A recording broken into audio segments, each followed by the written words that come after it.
प्रियदर्शकाः नमस्काराः। अद्य अस्मत्समक्षं राजते कश्चन विशिष्टः युवा विद्वान्, यः व्याकरणे अपि तथैव प्रवीणः, साहित्ये अपि वस्तुतः असौ विद्वद्वरेण्यत्वं भजते। साम्प्रतं वयं वार्तां कुर्मः तावत् डॉक्टर प्रियव्रत मिश्रेण सह। नमो नमः, स्वागतं च। नमो नमः, नमो नमः।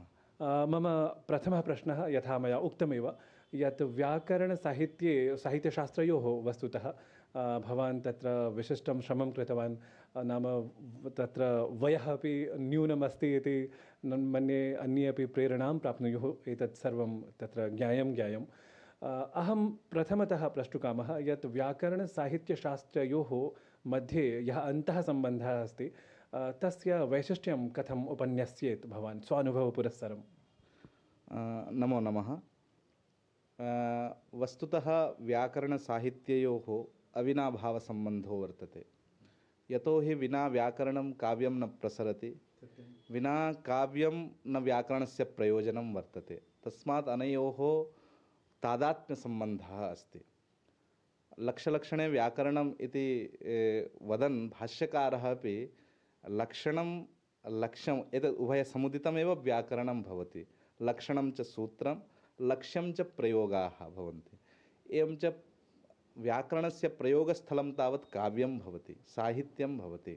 अतः कश्चन यदि सम्यक् व्याकरणं पठति, तत्रत्यान् विषयान् सम्यक् गर्भस्थीकरोति, तदानीमेव सम्यक् काव्यं रचयितुं शक्नोति। यतोहि कुत्र कः प्रयोगः कर्तव्यः, कथंकारं प्रत्ययानां प्रयोगः कर्तव्यः, कथंकारं यं लुगन्तानां प्रयोगः कर्तव्यः, सन्नन्तप्रयोगः कथं कर्तव्यः इति एतत् सर्वं यदा कश्चित् व्याकरणम् अधीत्य काव्यं रचयति, तदानीमेव तस्य काव्ये इतोपि सौष्ठवं समायाति।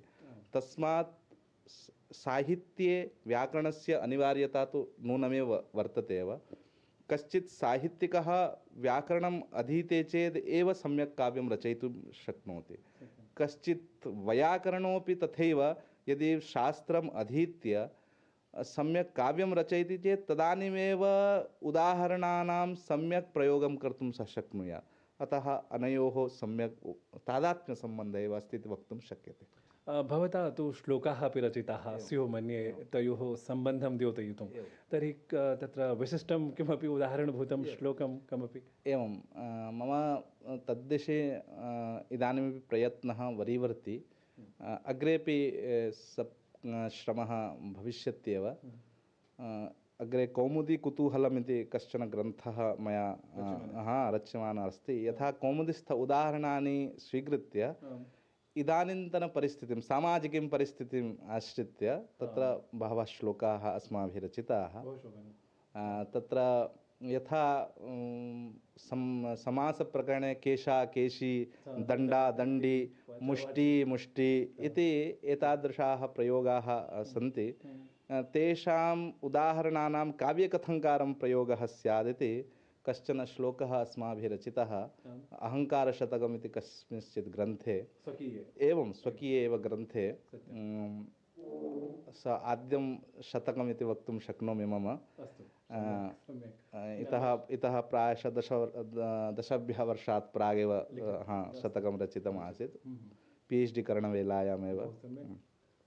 क्वचित् केशा केशी, क्वचिदपि च वाचा प्रहरते, क्वचित् दण्डा दण्डी, क्वचिदपि च जैम्यं वितनुते, क्वचित् मुष्टी मुष्टी, क्वचिदपि च धूर्तो विकृणुते।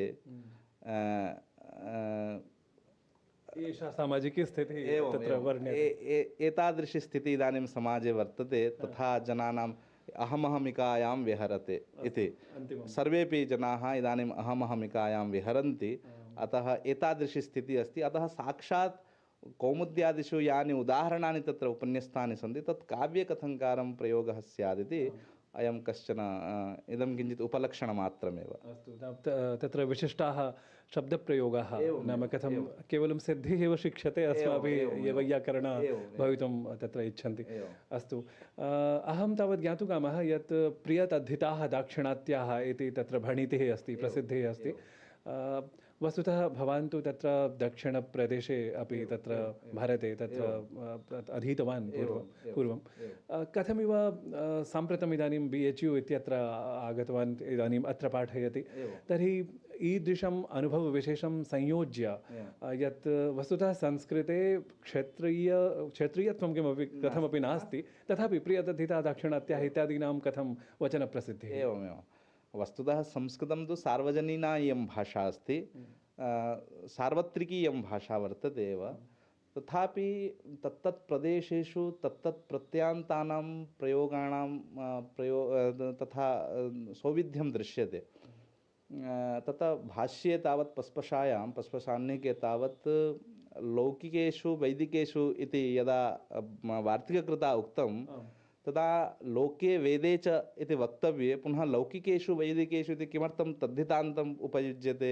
इति प्रश्ने कृते सति प्रियतद्धिताः दाक्षिणात्याः इति वदन्ति तत्र छायाटीकायां तावत् वदति अनेन अनुमातुं शक्यते वार्तिककारः दाक्षिणात्यः आसीत् इति अतः तदेव बीजं यत् दक्षिणदेशे प्रायशः तद्धितान्तानां पदानां बहवो प्रयोगाः दृश्यन्ते तद्धितान्त प्रयोगे सति भाषायां सौष्ठवं चारुत्वं च आयाति यथा कश्चित् प्रयोगः अस्ति सौखशायनिकः सुखशयनं यः पृच्छति हाँ भवतां सुखशयनं जातं वा इति अहं पृष्टवान् अतः अहं सौखशायनिकः न भवान् सौखशायनिकः यः पृच्छति सः सौखशायनिकः सौस्नातिकः सुस्नातं भवतः जातं वा इति यः पृच्छति सः पृष्टा एव सस्नातिकः अतः यः उत्तरे तस्य किं पदं तस्य सः तद्विषये पृच्छतौ इति तत्र वार्तिके अस्ति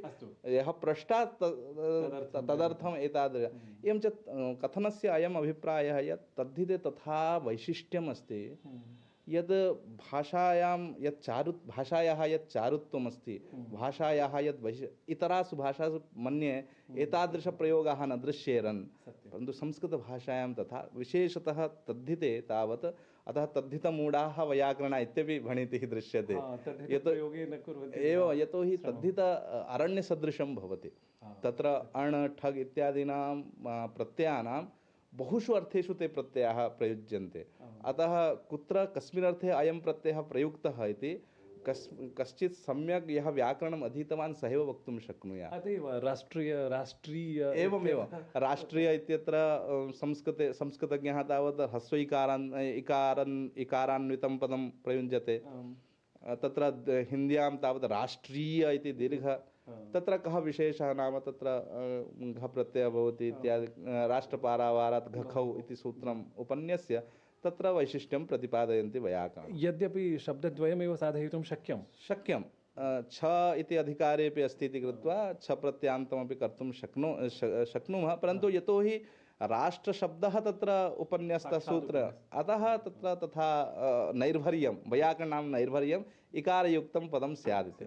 अस्तु बहु सम्यक् वयस्य अत्र भवदीयवचनोपन्यासेन मन्ये अस्मदीयाः येऽपि दर्शकाः ते सर्वे प्रेरिताः भवेयुः यत् कथमिव संस्कृतस्य गौरवं भवादृशः युवा तत्र वर्धयन् अस्ति इति तावत् पुनरपि अहम् अत्र भवते धन्यवादं समर्पयामि नमश्च करोमि अहमपि आनन्दम् अनुभवो भवामि यद् भवादृशाः युवानः अत्र एतादृशकर्मणि निरताः सन्ति संस्कृतप्रचारे प्रसारे च बद्धदीक्षाः सन्ति तदर्थं भवतः गणाय च हार्दम् अभिनन्दनं हार्दाः साधुवादाश्च वितन्यन्ते।